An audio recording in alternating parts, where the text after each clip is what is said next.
नमस्कार. रत्न वार्ताहर संपादक संतोष सिंग चौहान. प्रथमतः काँग्रेस जनता पार्टी जे आहे यांचा कामकाज खरोखरच फार मोठ्या प्रमाणात उत्कृष्ट आहे आणि चांगल्या रीतीने काम करत आहे. आणि आम्हाला जसं वेळ भेटलं तर आम्ही त्या पद्धतीने काँग्रेस जनता पार्टीच्या विचार चांगले आहे आणि खरोखरच या विषयावर आम्ही चर्चा करत आहोत. आणि सध्या आम्ही प्रवासात आहे.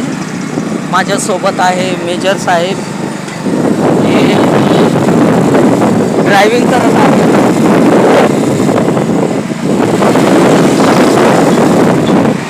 करत आहे. आणि चळवळीत, आंबेडकर चळवळीत फार मोठा योगदान आहे सरांचा.